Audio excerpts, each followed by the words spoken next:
Gonna do a little interesting update on the JUSSIE SMOLLETT case. As we all know, and we've all been talking about this. We know the story ain't quite straight. We all pretty much believe it to be a hoax. Well, those two guys that were on the video.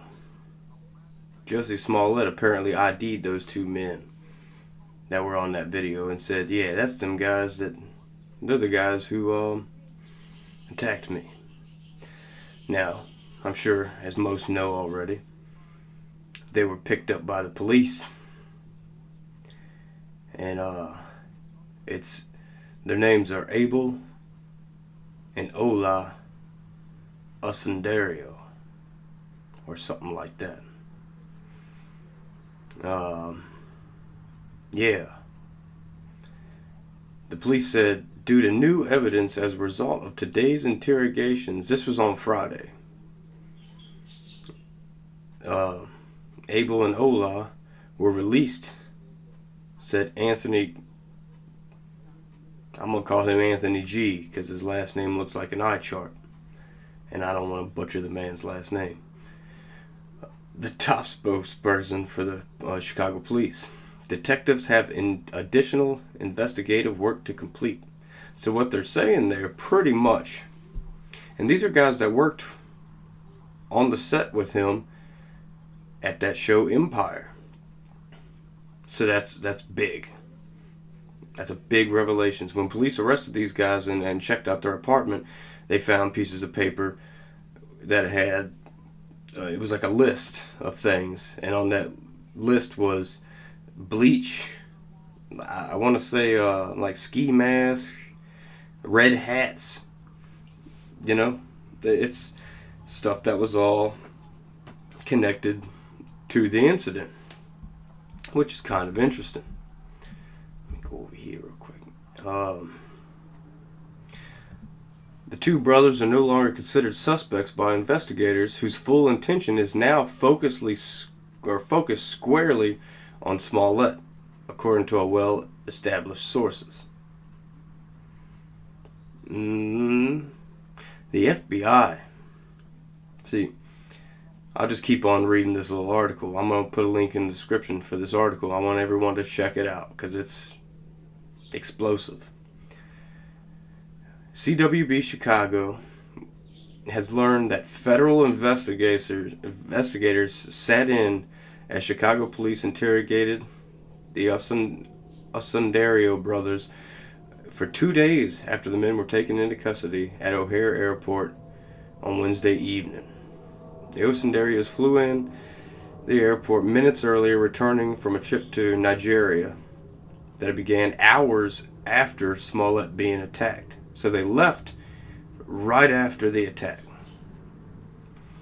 The brothers, who have a relationship with Smollett and served as extras on his TV shows, saw their status with the police evolve from potential persons of interest to potential suspects to being unable to leave custody because investigators had probable cause that they were involved in a crime, and being set free in the course of 48 hours.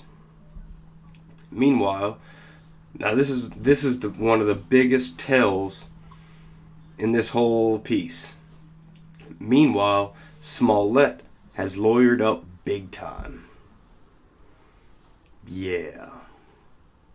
That ain't looking good. That ain't looking for him good. Oh, buddy.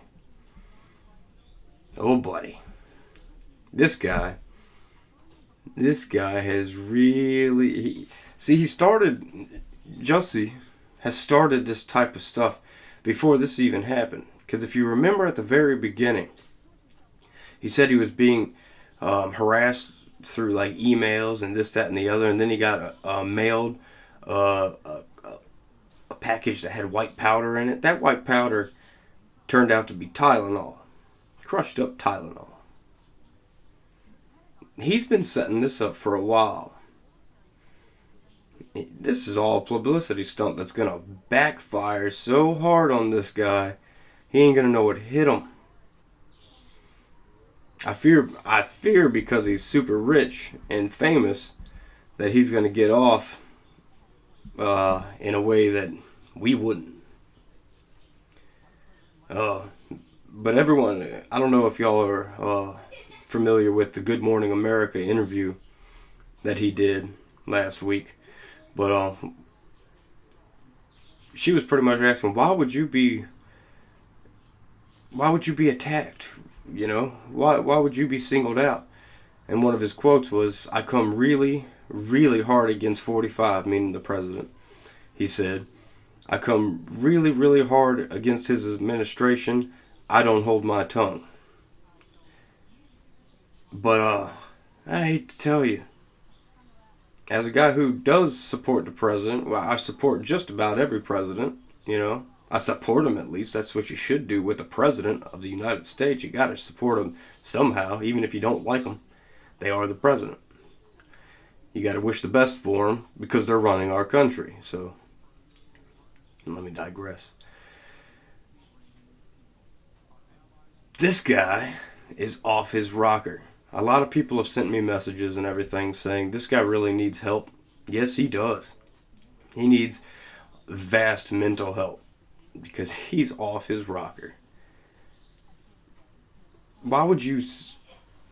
Like I said, it's becoming ever increasingly more obvious that this guy has created this hoax just to get some type of props or something like that, to get a sympathy or something. And all he's really done is make a lot of different walks of life look bad. Which in reality, I don't feel that way. But I know there are a lot of people that do feel that way.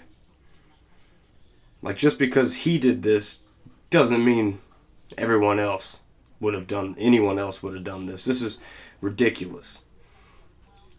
But, yeah, he hired Michael Monaco and Spivak. These are big time lawyers, defense lawyers, may I add. So if you're supposed to be the victim of a crime and you've been crying the whole time that you are a victim of a hate crime, why would you hire defense lawyers? That don't make no damn sense. To me, that right there shows enough to be considered guilt. But yeah, I tell you what, this is it's pretty much pointing to what we all know. The guy, JUSSIE SMOLLETT, set this whole thing up, got these two fellas involved, which these two fellas probably didn't even want to be involved, but he probably offered him money or something to do this. And when you're like a supporting role type actor, like a B-list actor or whatever, an extra for the most part, you need that money because extras don't get paid as much as people think. They don't get paid that much at all. Unless you're a big extra, like you're going to be a main character type of extra that's going to die.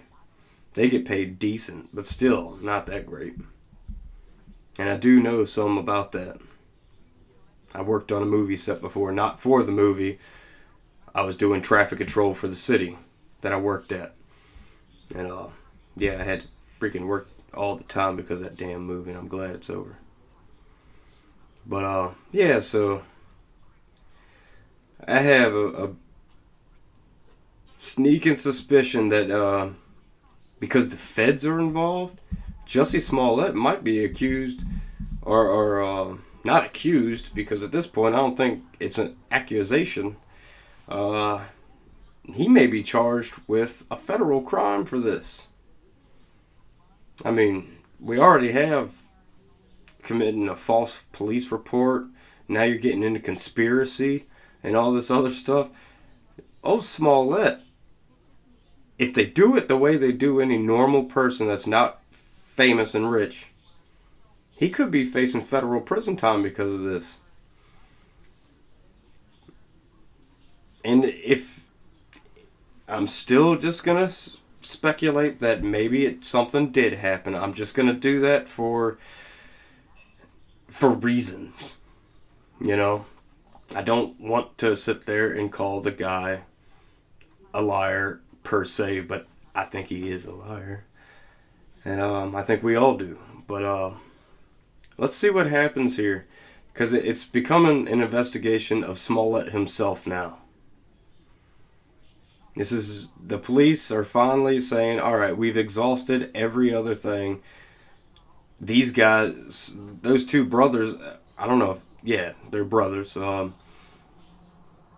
They've given the police some information that the police were so happy with that now they're investigating further into Smollett's claims, and they were released without charge. Now, when you're released without charge, you done worked a deal out. You've done told the police something that they really wanted to hear. So,